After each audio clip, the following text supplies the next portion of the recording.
All right, so Joel Jacquard, thanks for coming on. Thanks, buddy. Awesome, glad to have you. So today we got Joel. He is the co-owner of Halifax BJJ and also the co-owner of Finesse Brand Jiu-Jitsu clothing. Mm-hmm. So thanks for coming on. We just kind of started off and kind of hear about kind of your journey into jiu-jitsu. And I mean, one of the biggest things for me, I mean, we go way back. You know, we're both from Yarmouth. We kind of knew each other a little bit. Yeah. But like, you know, more acquaintances, friends of friends, circles. And, you know, jiu-jitsu has always been an interest of mine earlier on. But, you know, there's always that fear of getting started. Mm-hmm. So tell us and, like, the viewers, the listeners, like, when did jiu-jitsu become something for Joel Jacquard? When did you see that become your activity? Yeah, so I grew up in Yarmouth. I played basketball and soccer my whole life. That was what I liked to do. But growing up in a small town and didn't have the work ethic I had in my adult years, I wish I did, because maybe I could have been better at those sports and continued to play after high school. But fortunately, I couldn't. And I remember I was in college doing carpentry, actually. And that summer, I did my work term. And these guys, man, work hard. And I was lazy, 18-year-old. I was 260 pounds, swinging a hammer, sweating, getting gassed out. And I'm just like, I remember thinking, like, man, is this it? Is this my life? Like, I'm just gonna, you know, work 9 to 5, Monday to Friday, doing something I don't love just to make money and whatever. And basically, I was like, no, like, what do you do? And I love to play sports. I was so competitive my whole life, and just to not have it no more, it was like something was missing. And UFC became really popular, so I graduated high school in 2006. So The Ultimate Fighter just happened. So Unfortunately, I'm one of those people who jumped on the bandwagon, the Ultimate Fighter bandwagon.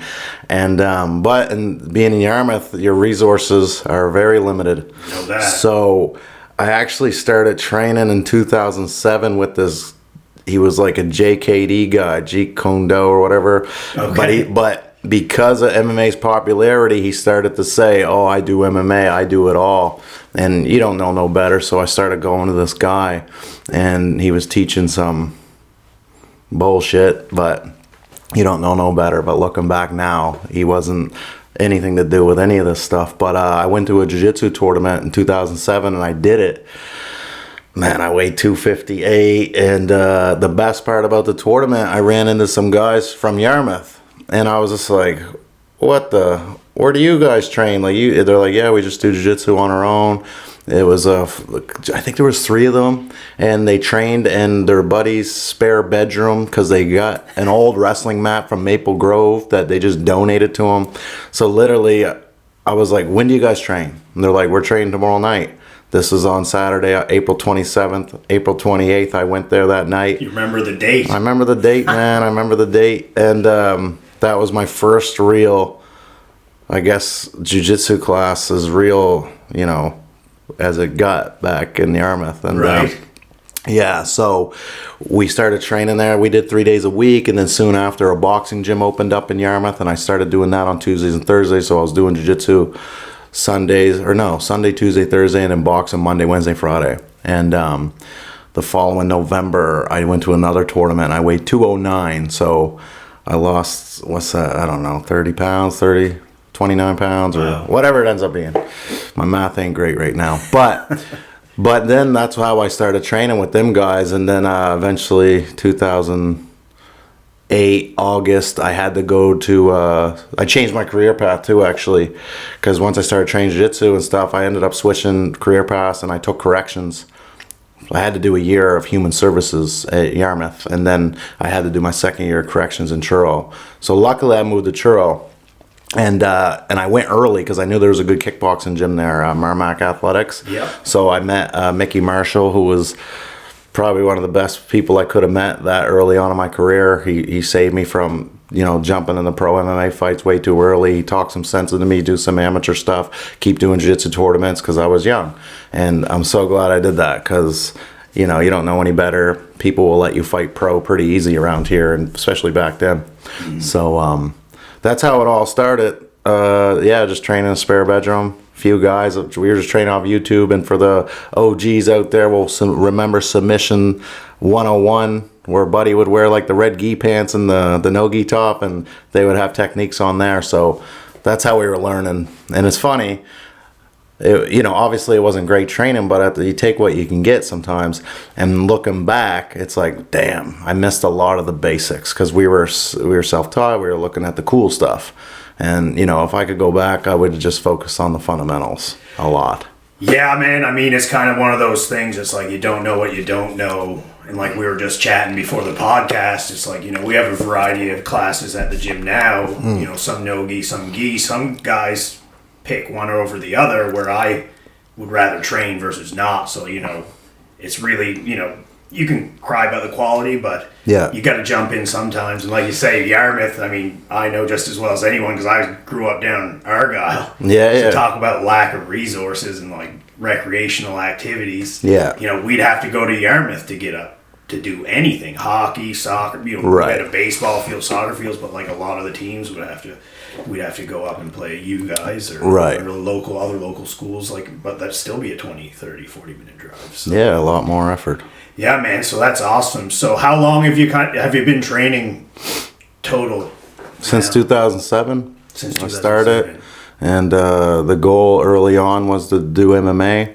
Like, that was it. I only did jiu-jitsu because I was like, oh, this is what you got to do. Right. You can't. This is a part of the puzzle. Yeah, and then I think it was like 2009.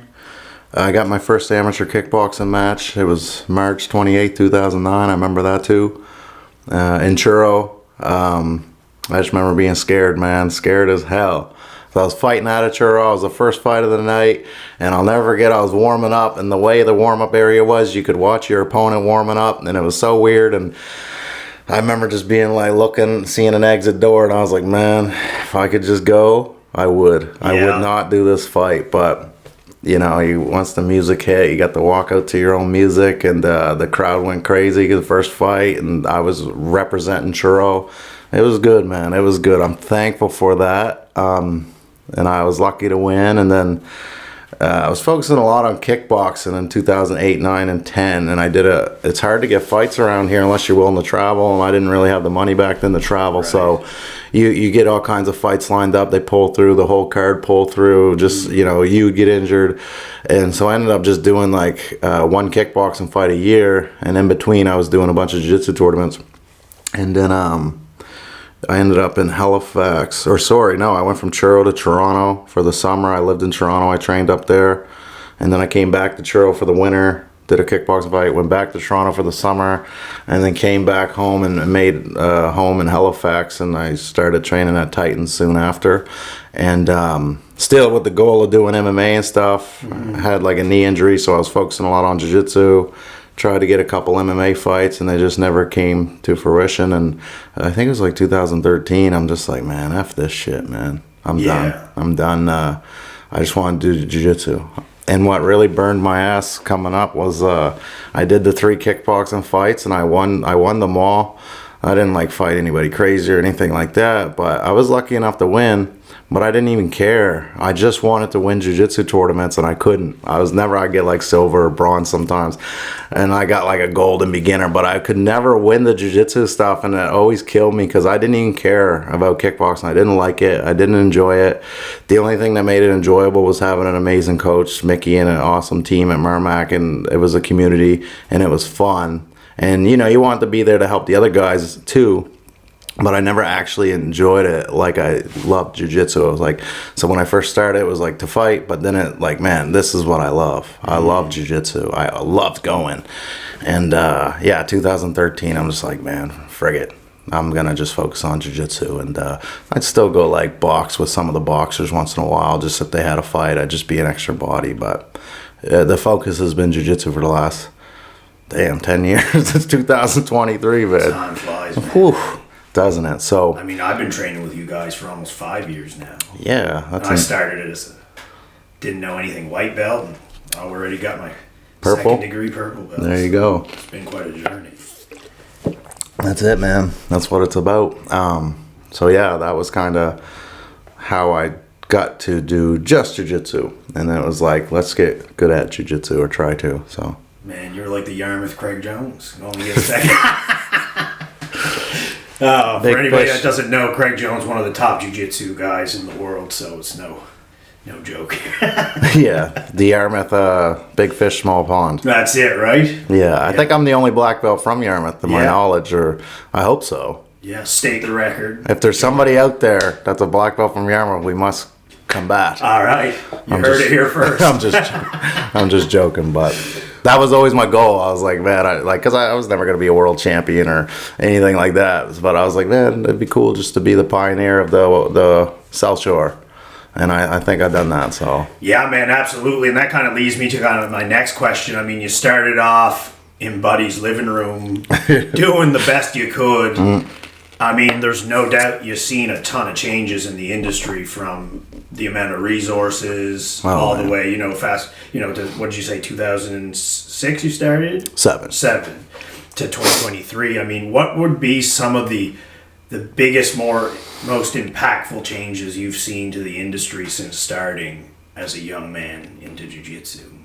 I think like just the depth, like the variety of skill levels there are now here, especially when I started. I think there was like 2 blue belts that I can think of. I'm sure there was more, but in Halifax, just in Atlantic Canada, I think. Atlantic Canada. So don't quote me. There was definitely more, but I remember going to Titans, and it was like John Gale and Josh Wincey were like the first blue belts I knew, and I think Kevin and Pete were brown belts at the time. So again, this is 2007, 8ish. Then you had Shane Rice, who I think would have been a black belt at the time under Hickson, which is really cool.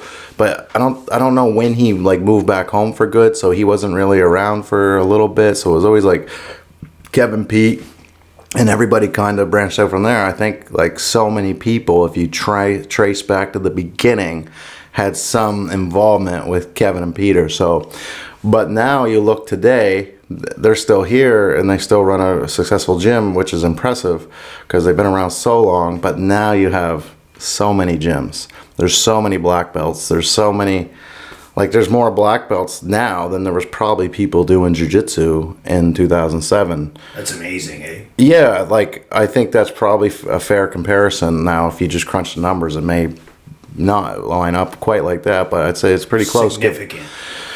Yeah, and then the accessibility to world-class athletes. I think like before social media, it might have been scarier to go to like Marcelo's or go to Atos or go to these gyms that. So in 2007 again, I don't even know if those gyms were there. I think Marcelo started in like 2009 or 10, but it would be intimidating to go to the world-class jiu-jitsu. But now, like with social media, you see that they're welcoming and you can just go visit. Hell, you can message them. You don't have to wait 3 days for an email or call somebody on a phone.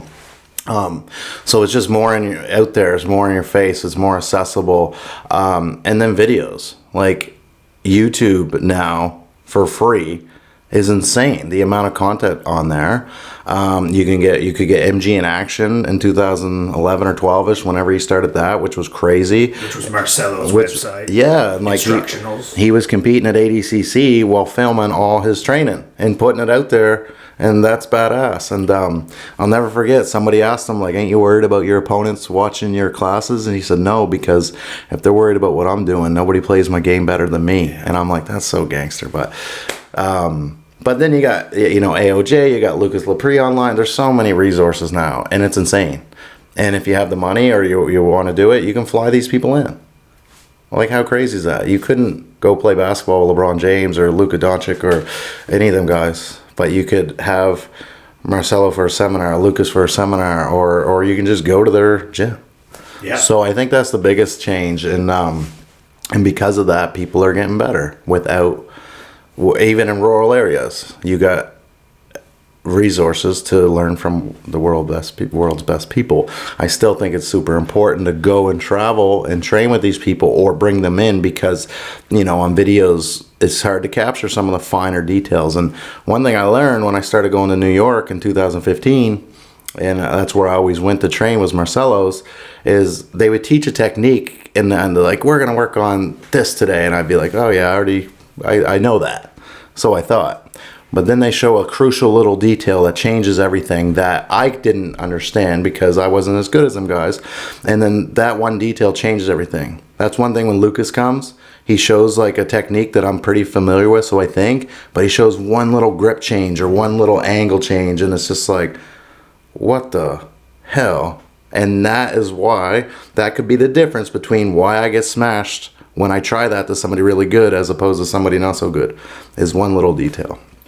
Yeah, I mean, it's definitely true. I mean, even from, my start in jiu-jitsu to today, at my level, at purple belt, you start to see the real high value on those finite details that you just, like, people will tell you they're important. Yeah. Like light blue. And, I'm not, like, I guess for people that don't know, it's like, oh, well, purple's after blue. It doesn't sound like you're that much advanced. But in terms of mad hours, you start to see those little details, and once you start implementing them, you get some incremental additional success. So yeah, it's awesome, and you guys have definitely did a great job implementing that in our training as well. So instead of just like teaching the drills and then letting people do live sparring after, it's like, no, we're going to do positional and really hammer that in, so you put it in that muscle memory. Yes. I think like coming up, it was like positional sparring's really boring because you just want to roll. You just want to mimic a match. I say it all the time. Right? Yeah, but it's crucial. And John Thomas, being under him in the last little bit, has really, beat that into me, just watching how he trains and watching how he goes over things and just the very specific training, and he brought up some really good points to why it's beneficial, and I'll never go back. I'm always going to positional train, and I think that's crucial. But again, it's like, fuck, I'd rather just roll, but you gotta break it down, man. You gotta have, because I could teach you a technique at class, and like John made a good point. He's like, so say we do a cut through pass, and then you just really want to cut through pass, but maybe the whole roll you're on your back, you're not going to cut through pass. But if we start in a position where I can work the cut through pass, and then we get out of that position and then go right back, I'm going to get way more time trying that technique than if I just regular roll. I could regular roll for a week, 6 classes a week, and get 20 seconds in a cut through pass potentially. Or 5 minutes. But if I positional spar, it's very specific, I'll get a lot more time in that. And then if I come into that situation in a tournament, I'm going to be that much better at it.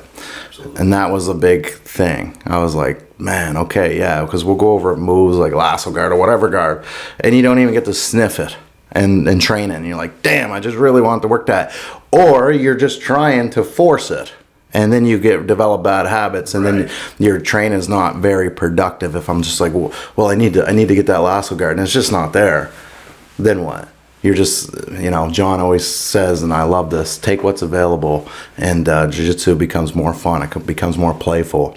And I was like, yeah, man, that's been the biggest change for me since I come back from my surgery, is that. Yeah, man, for people that don't know, you just went through a big knee reconstruction. Yeah, man. And you've been out for how long? I had the surgery November 16th, 2021. It's hard to tell with all the... Well, it's just the new year. Yeah, 2021. And then they said I'd be out 10 to 12 months before I could even roll. And I did everything perfect. I listened to my physio. I was able to go to physio 3 days a week with a really good physio team at Proactive Health and Performance. Warren Hefford awesome, and Brandon Calvi really took care of me. I was very scared to get surgery. I had never had surgery before, never had stitches. Yeah, it is scary. And scared to get put to sleep, scared of everything. And I'll never forget Warren. Warren said to me, he goes, dude, I'm going to take care of you, I promise. And did he ever, man. Well, good shout out to Proactive. Oh, man, he's the secret weapon, man, I've been seeing him since 2017. and he's really good. And then Brandon's awesome too. He's physio and black belt in jiu-jitsu, so it was perfect. I go see him twice a week, and then I go with Warren once a week. Like, they have me in there 3 times a week. and I wasn't working my other job, and my only job was to get in shape and be a dad. And I had, you know, when my kids were in daycare, I had 9 to 5 to just focus on my rehabilitation or whatever, rehabilitation. Yeah, I can't talk, bro.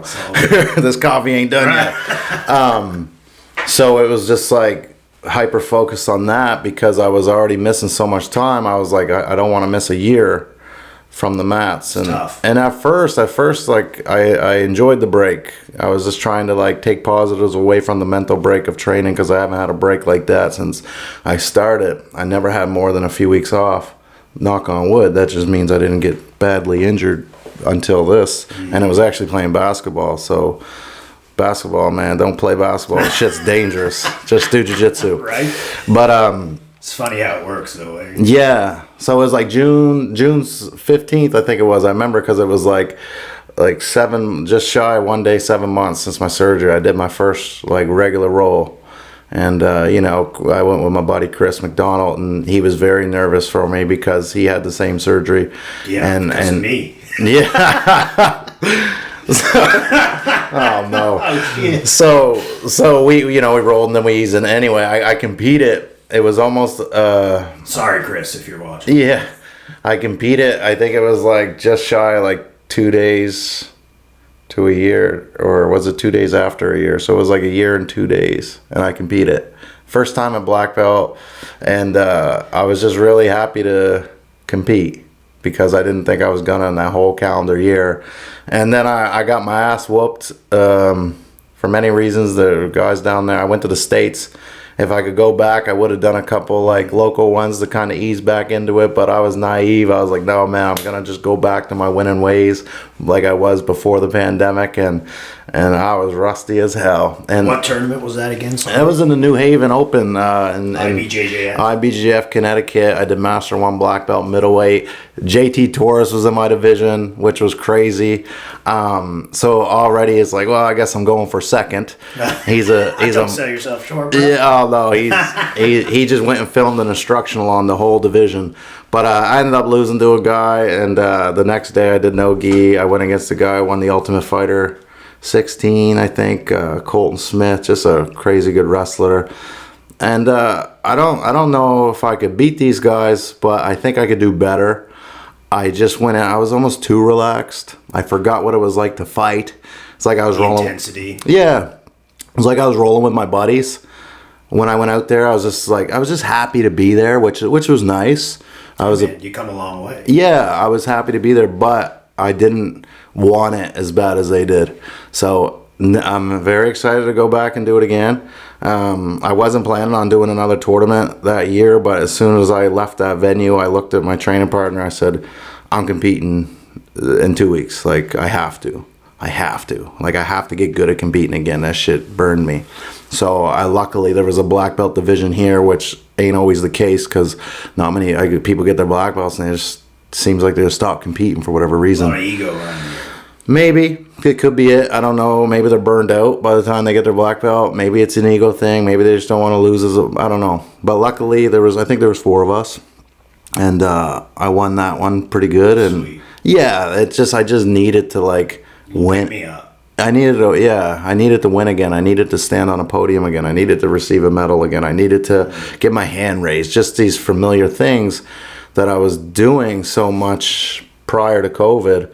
And like I was competing every month, sometimes 2 or 3 times in 1 month, which is a lot for somebody from Atlantic, Canada, because we have to travel more than the people that live in the States. So I had to get that back. Plus my daughter watched me compete for the first time ever. That was probably one of the coolest jiu-jitsu moment I had so far, was having my kid there watching me, and in the video you hear, "Go Dada." And that was one of the coolest things. So, and I was trying to work on some new things too, because I was like, oh, we're under John now, and I want to show off this guard stuff. I pulled guard in both my matches.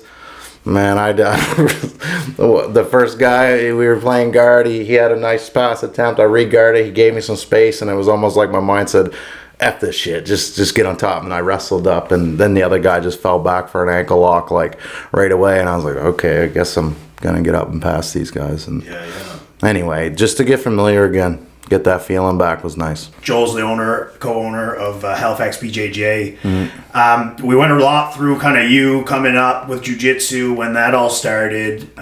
You know, you're big into competing, and I mean, it's been a really sweet process to kind of watch you evolve too, with jiu-jitsu being like hardcore with us, training 10 classes a week, to now becoming a dad, to this whole kind of, you know, evolution. And, you know, we've known each other quite a while, and, you know, it's been really admirable to see. But one of the biggest things was definitely, you know, when you guys decided to open up Halifax BJJ. Mm-hmm.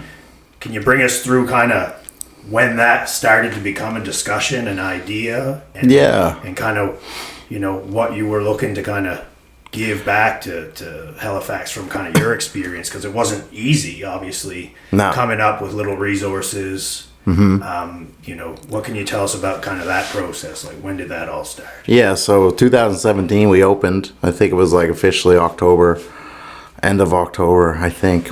Yeah, with like, we had no power. We were just training with flashlights, and everything was free for October, November, because we just wanted people to come see us and you know, see what we were about.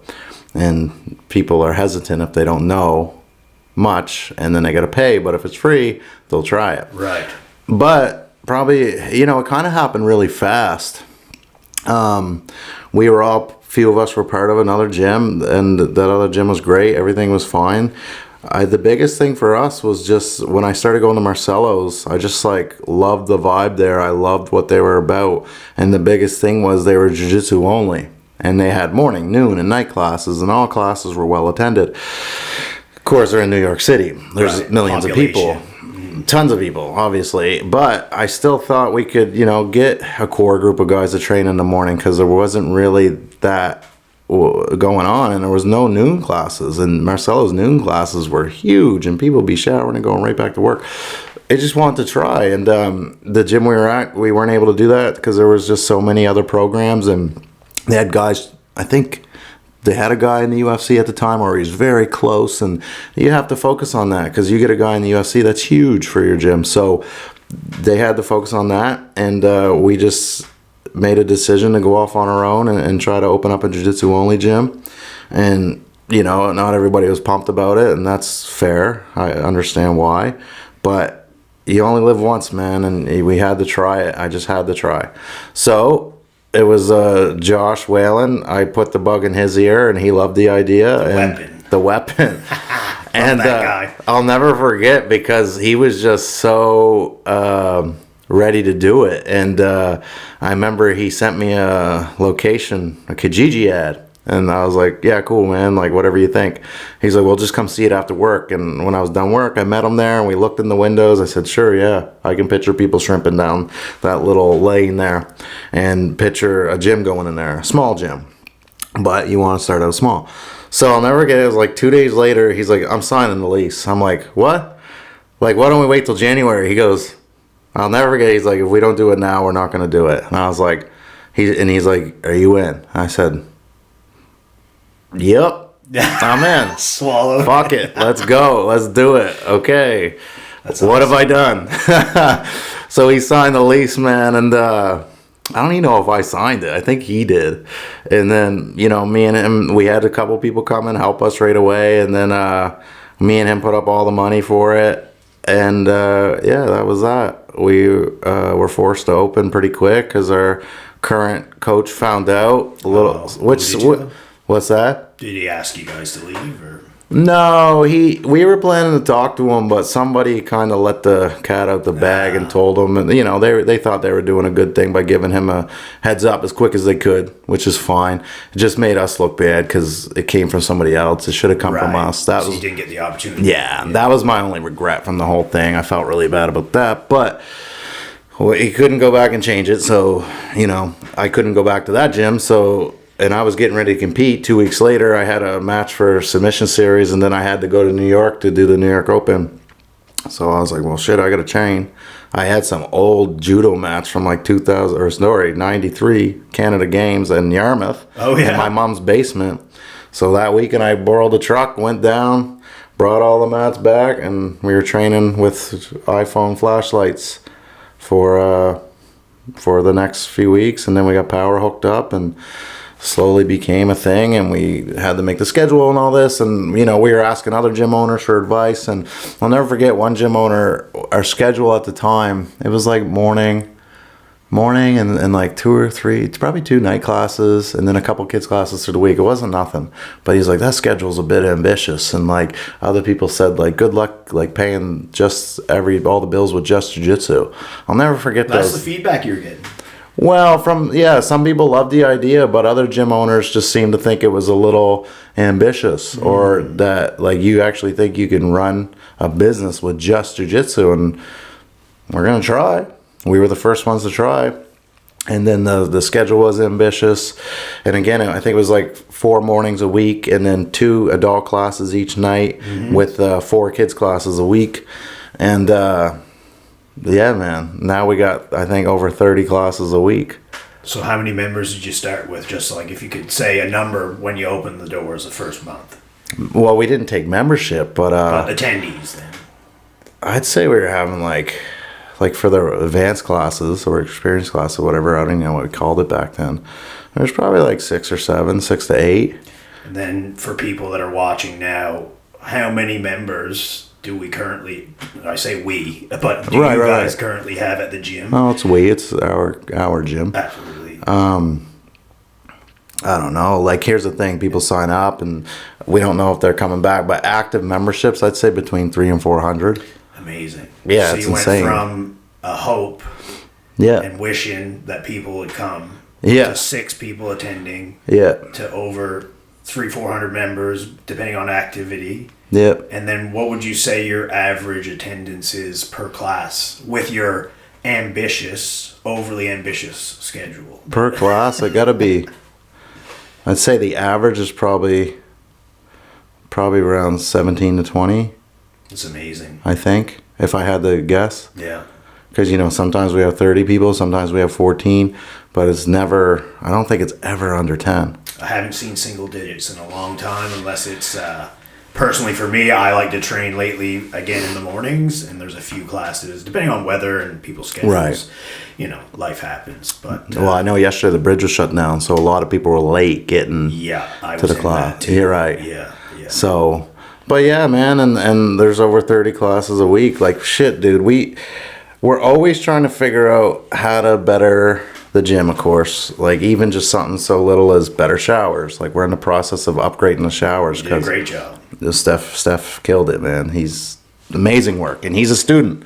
And because of the gym having such a wide variety of students, we can, he supports us by training. We support him by doing work for us. That's what it's all about. It's reciprocal, right? Yeah. The biggest pull for me, I come from a background, I played a lot of hockey, but I've got into more singular kind of activities. And I really didn't put a big enough value, I think, on like community. Right. And since I've been with you guys, I mean, it's just amazing the different arrays and types of people. You got laborers, you got lawyers, you got doctors, you got dentists, you got realtors, you got, all kinds of entrepreneurial styles. Students, grocery baggers, everything, man. And everybody gets along, and nobody cares where you're from on the mats or what you do, and everybody gets together. I think that's the coolest thing, man, because there's so many people I meet in jiu-jitsu I wouldn't have met. Right. Like, because we have nothing in common other than jiu-jitsu. That's it. And some of my, best friends, we try to murder each other on the mats. But you love everybody who trains with us, and it is a community.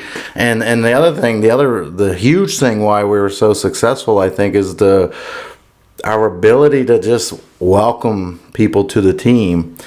So I'll never forget, I joke that Carlos Nunez was our biggest free agent pickup ever. We joke. Love Carlos. Dude, so he's a black belt. He's from Rio de Janeiro. One of the nicest guys you'll ever meet. One of the happiest, friendliest guys you'd ever meet.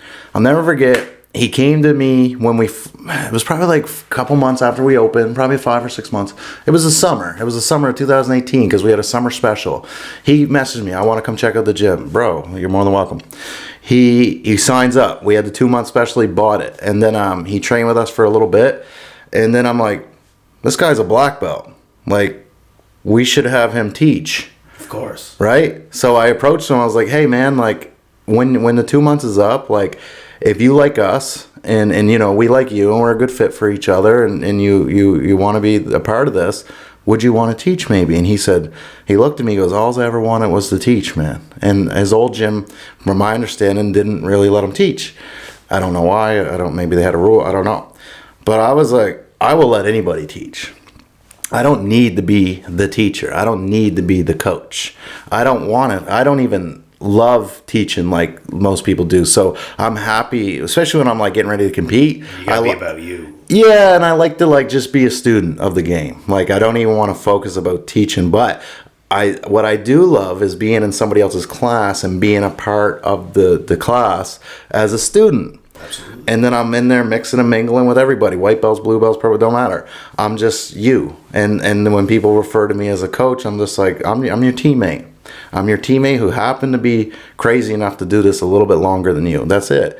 I don't like to be called professor. I don't like to be called sensei or anything like that. I'm just Joel, who's done jiu-jitsu for a while. And that's it. And so with that, we have a lot of teachers. So again, the ambitious schedule would be impossible to maintain if it was just a couple of us. But we have so many teachers, dude. We have so many people join our team. We had Marcus and Edson from Brazil as a brown belt and black belts come and join the team. They teach. Marcus just started running an intro to BJJ program. He's badass. Dude, Marcus is exactly what you picture your teacher to be. Absolutely. When you're thinking about starting jiu-jitsu. Yeah, man. This old Brazilian gangster who's just badass, man. He's like beat the shit out of me so many times. Man, and he's just the coolest guy. So they tell me what I did wrong too. Right. You keep doing it. Right. You'd be silly to not use these resources. Like I know there's some people in gyms that like they need to be the guy. They need to be the teacher. There's none of that. There's no head coach. Like on our IBJJF thing, it says a head coach because you had to. Yeah. But there's no head instructor at our gym. We are a community. We're all equal, and that's the way I look at it. We're all, even the white belts. Like you just can't have white belts teaching because they're not there yet. But someday maybe. Yeah, man. I mean, it's been a great experience being a part of the gym, and I can't see myself ever being anywhere else. I mean, maybe if I move somewhere else, but I also can't see that happening. Home, but pardon me. We're home. We're home. That's it, man. But yeah, it's amazing, the community, and you know, like you say, it's a very flat organization. Like, you know, we're all people there. We're all doing the same thing. We're all going towards the same direction. Just be better at our sport, at jiu-jitsu. Yeah, and some people want to be really good competitors. Some people just want to come and chill and like do 1 or 2 rolls, but they want to learn the moves. They want to socialize. They want to, and we got something for everybody. Like you don't have to come and work your butt off. Like I always thought this was crazy, like bizarre. Like teachers getting mad when their students show up late. That's fucked up. Like I don't care because like none of us are here professional jiu-jitsu guys. Like we all work. We all got bullshit to deal with work and family and everything. Absolutely. You shouldn't get anything piled on that from your jiu-jitsu. You go there to escape all that crap. So like, man, I had people that come from other gyms and they'd be like so apologetic they're late, and I'm like, dude, you can come 50 minutes late. I'm just happy you're here. You can leave early. You don't have to bow to go on the match. You can if you want. You can wear rainbow colored gi if you want. We don't care. You're there. You're paying me in the gym and to be there. You get what you want out of it. If you want to be a high level competitor and you voice that to me, I might try to encourage you to do that extra round. But if you really don't want to, no problem. If somebody just wants to come and sit out every roll, that's fine. Why would I get mad at that? I might be like, oh, like, you should jump in. No, man, I'm just not feeling. Okay, cool, man. Just take as long as you need. I never understood. I don't know if it's just people trying to like abuse their authority or whatever. Like I don't know. It's just not going to happen in my gym. If anybody ever gets ridiculed for being late, I will put an end to that. And it never happened because that's not the culture we have. It's very chill. And it's like, you come and get what you want out of it. I'm going to save this clip for next time I'm sitting out taking a break. You're the only one who gets shit on for sitting out. Well, I talk a lot of shit too. That's what.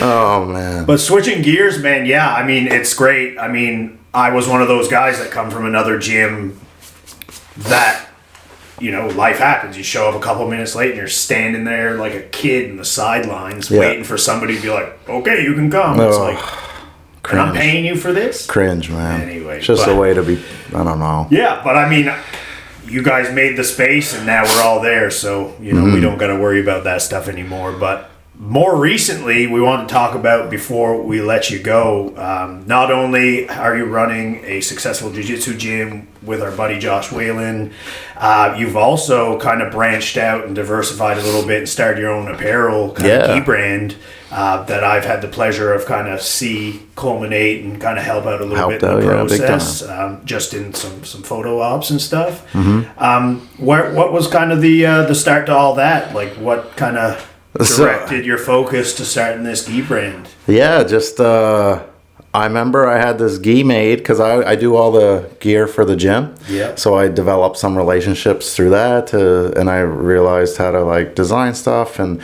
you know, even me and you were into selling sneakers for a while. Right. Yeah. So, like, we were doing the flipping the shoes. Yeah, and that was just a hobby for fun, and more so and I think you too. We were just using the little bit of money we made to buy our own shoes. Yeah. I'm bad for buying. New shiny stuff. But it was really fun to like see what people like, what shoes were like the hot ones, like that people needed, and like what colorways were more valuable than the other, and the history of why this particular shoe would sell more. Because like when you're talking about Jordans, like, oh, he wore this one when he won his first championship, so that one's more. So man, it was just so fun.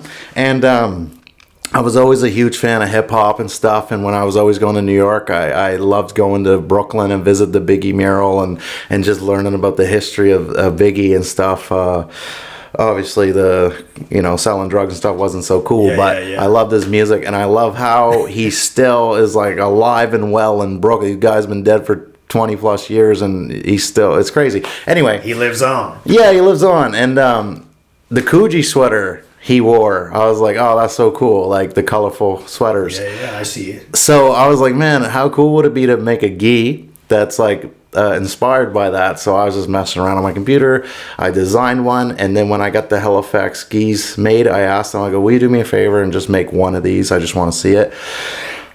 So we did, and I wore it, and people were like, man, that's a sick gi. And then I was like, well, shit.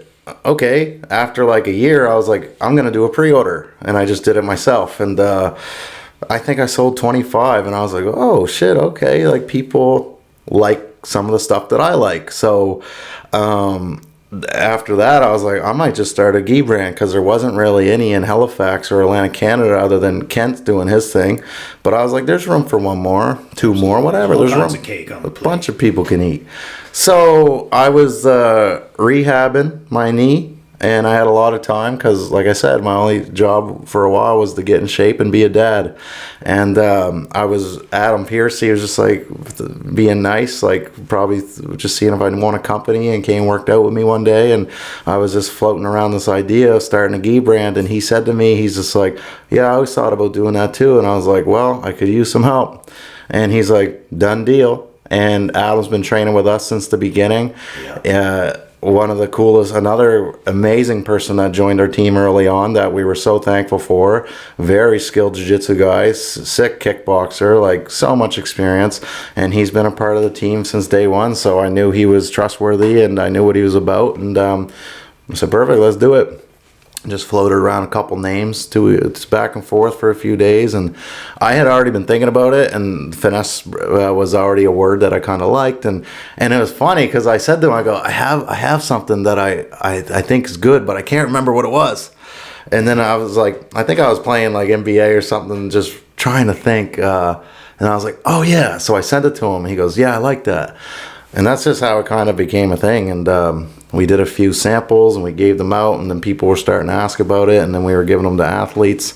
And yeah, it just happened. And then we did our first order last summer, and then we did an order in the fall, and we're working on our new order for spring 2023.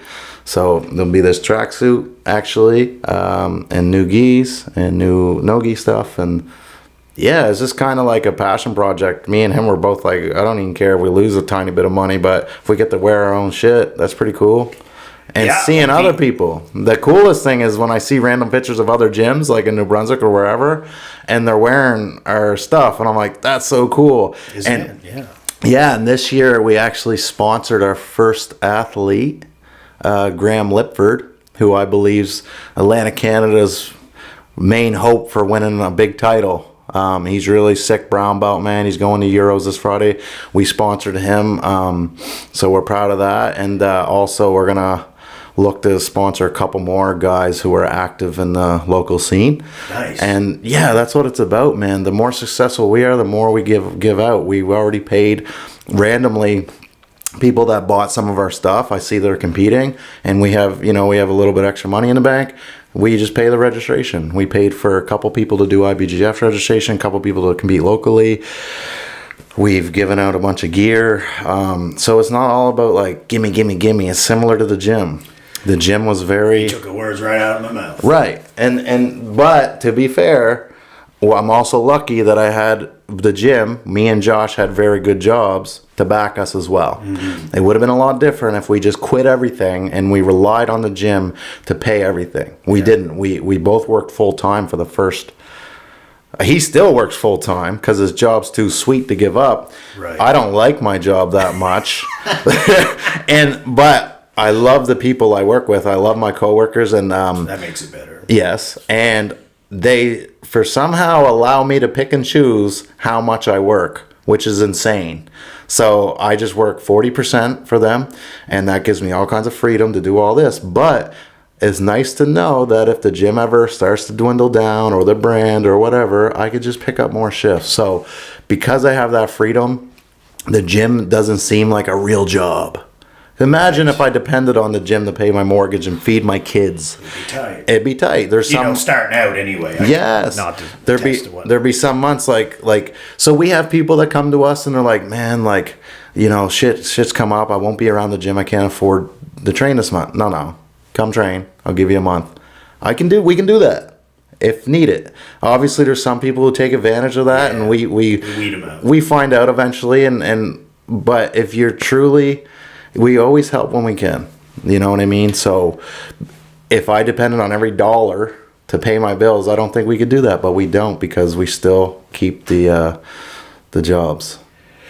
Yeah, man. I mean, it just kind of goes right back to the gym and the whole kind of environment there. It's like everybody's equal. Mm-hmm. Nobody's like the star of the show. Everybody gets treated equally, fairly. If you need help, the help's there. And it's just great to see like you're kind of implementing that exact style into your kind of brand where, cool, you're making a couple bucks, selling some cool apparel, people are wearing it, but at the same time, it's just like the gym, you're giving back when you can. Mm-hmm. And I think that really resonates strongly with people, when you're looking at building something. Yeah. It can't always be about you. Yeah, I agree. People see through that. And I think that's where we have such a strong community, is like people realize that you guys are there for the students, you're there for your friends, and the same thing goes for your business too. And you guys are demonstrating that with, your sponsorships and the support, locally and afar. So so we've given out a bunch of stuff. I haven't received a paycheck from Finesse Brand yet, and that's okay. It will come. I pay myself back to my loan that we started, but I haven't received profit yet. But just slow playing it because I can afford to do it because of my job in the gym and stuff. So I could even work full time and ran a gym and did this and make way more money, but especially having kids, time is something we'll never get back and you can't buy more of. So for me, I'd rather make less money and have more free time. And the beautiful thing about the gym and the brand is, like, I do all the financials for the gym and stuff. I can do it whenever I want. I can do it at 11 o'clock at night. I can do it at 9 in the morning. I can do it whenever I want.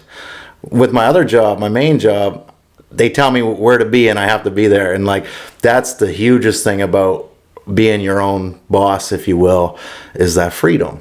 And you got the same thing with real estate and stuff, exactly. Being a realtor. Like, dude, I wish they would have taught us more of this in school, man. Like, they don't teach you that. I'm going to teach my kids that, and hopefully they can learn and do better than I did at everything that I've tried. But I'm very fortunate in the situation I'm in. The life that I'm living today is better than I ever imagined, and I'm so happy. I got beautiful kids, I got a beautiful family, and the gym's amazing, the team's amazing, and it's fun. I manifested a pretty decent life so far. And yeah, man, it's been a lot of work. I think a lot of people too don't understand how much work goes into running the gym and the brand. I'm always doing something, but again, I get to do it when I want. So, yeah, man. And 2 kids. Yeah, I mean, you're a busy guy, and I think this is a great place to maybe wrap it up. We've been going for like 51 minutes. And, yep. I just wanted to let you know how proud I am to be your friend. You too, brother. It's an honor to be an athlete at the gym. Yep. And you'll always have my support. It goes for everyone there too.